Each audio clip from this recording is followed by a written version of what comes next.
What is good, everyone? Mills here, bringing you some fire content on the Fire Day 18 channel. And in today's video, I'm going to be talking about the new event and what players I would suggest to use. So, a lot of these players are pretty underrated players. Some not as great as others, or like bronzes, but they're still beasts. They're still beasts you can use in this event. I mean, look at it. It says Phenom. Basically, use guys 25 or under, for example, the reward you get. No one's going to be using this reward, though. That's the thing. No one's going to be going for that Justin Upton. Look at that. Maybe some people if they want to make stubs, but seriously, that guy's an 86 overall. I mean, it's a pretty low diamond, man. Decently low. So, I wouldn't say he's the really worth getting, but if you do want to, like, make a few stubs, I'd go for it. And if you guys are going to be going for it, I'm going to be suggesting 5 very good beasts to pick up for this event and use. So specifically, they have to be 25 or under. They have to. The overall team has to be 72 overall. Also, they're 6-inning games, guys. It's like a week. The event takes like a week. It's gonna be like for a week. So, if you want to really get grinding, I'd start right now, right as I'm making this video. So, yeah. Anyways, not to hold you up, let's get right to it. All right. So the first guy I'm gonna be talking about is not really a hitter, but more of a reliever, as shown up there. He is a beast. You can easily get him by doing player souvenir missions. Just do a couple exchanging. Also have to do, you have to do a little bit of exchanging and you'll be able to get this Albuquerque, man. This guy is an absolute beast. Except, he may not have the greatest walk per 9 or control. But he's amazing everywhere else. Like, that hit per 9 is amazing. K per 9's a great. He just has great stats everywhere except for control and walks. Like, he's just an overall beast, man. That high velocity is going to be extremely helpful. He's got amazing break, great clutch, great home run per 9. Doesn't have the best control, but it's still, besides that, he's a really good card I'd suggest to pick up for this event. And is also a 77, guys. Only a 77. This can easily fit your team really well. And yeah, on to the next one. This guy is pretty good, though. I really would get him. So the second guy I'd suggest is a very hard card to get, to be honest. I mean, you're going to need a little bit of stubs just to get this guy, but he's really well worth it, just in general. So this is 83 overall breakout Harmon Killebrew, 23 years old when he broke out. Holy hell, that's amazing. But yeah, anyways, you get the spy guy by completing the Twins collection. Not hard to do. There's only one gold on the squad, and that is Brian Dozier. You can easily buy him for like 2K. The rest are really cheap. It's not a hard card to get. It's just like you're going to have to use a lot of stubs. And if you're lazy to use stubs, I would not suggest this card. But I want to talk about the real stats here, though. Let me talk about the elephant in the room. He's got amazing contact versus lefties. He's got great power, alright, just in general. Lefties specifically. Also has great discipline. He also has pretty good vision. For like a power hitter like him, he's got good vision. Also great clutch. A pretty good fielder, but he's not the fastest guy. So if you want a lot of power in your lineup, if you want a guy that hits bombs in these games, get this guy. You're going to have to use a lot of stubs, but I think it will be pretty much worth it in the end. But if you don't want to use stubs, do not get him. Swear to God, it will be a little bit annoying, but I'd still get him out of the way because he can also play left field too, which is pretty helpful. If you have left field, you got no one there. Pick up this guy, but yeah, on to the next card anyways. But get this guy really quickly.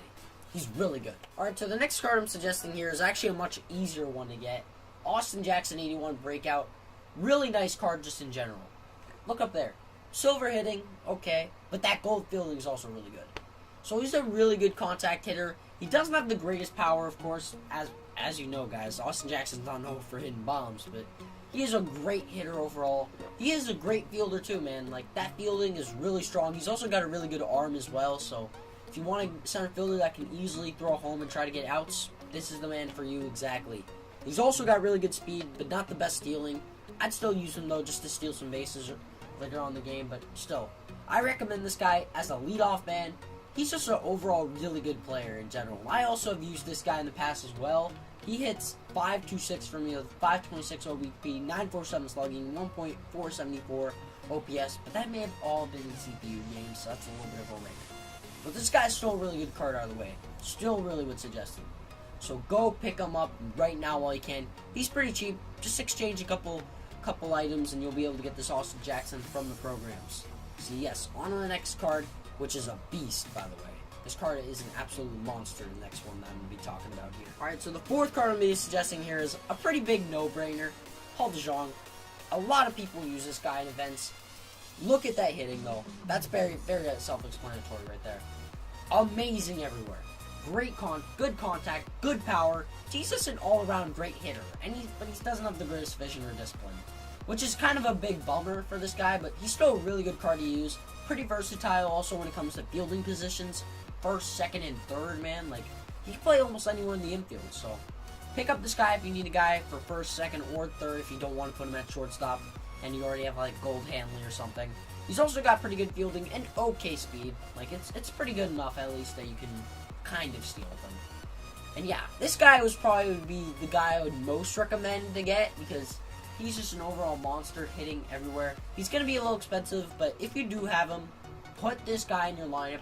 He's also 24. Thank God he's not 26. That would easily limit him off this list. But yeah, let's just say we're all blessed to have this amazing guy be able to be used in the events. So yes, on to the next card, guys. Alright, so the final card here is one you guys are going to be giving me tons of question marks about, but Kenny Vargas. I can talk a little bit about this guy. He's not the best card. He's good for a bench, and this is kind of why I suggested him. He's the guy I would least recommend, but he's the guy you can get the easiest. He has great contact and power versus righties, and he's also a switch hitter. That's literally the only notable thing of why I put this guy on my video. But this guy I would suggest just using in general for the bench, and the fact that he's a 71 overall kind of helps too.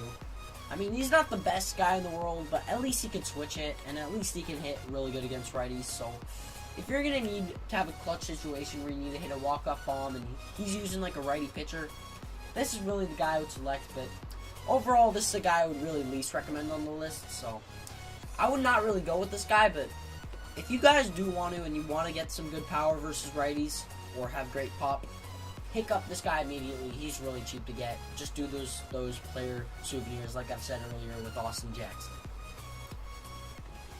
Alright guys, so that's going to be it for today's video. Hope you all enjoyed. If you haven't yet, make sure to leave a like. Subscribe if you're new to this channel. If you want more content like this or more event stuff, please tell me now. I will definitely also show some events on video. If you guys want me to also upload Road to the Show this week, I definitely will as well. I know I've been a little bit lacking on it. I've been doing like once every 2 weeks. I want to be more consistent with that stuff because, as you know, I know Road to the Show is a pretty fun mode that y'all want to see me make to the majors with. I don't want to hold up your time because it is definitely very stressful to have you guys just see me in AA, and it's going to get a little boring. So I obviously need to start playing it a little bit more just to rise up there and give you some cool, new, fresh content on Road to the Show. Yeah, anyways, hope you all enjoyed the video. I'll see y'all later in the next video or stream. Peace, guys. Hope y'all have a great night or day, wherever this video is going to upload.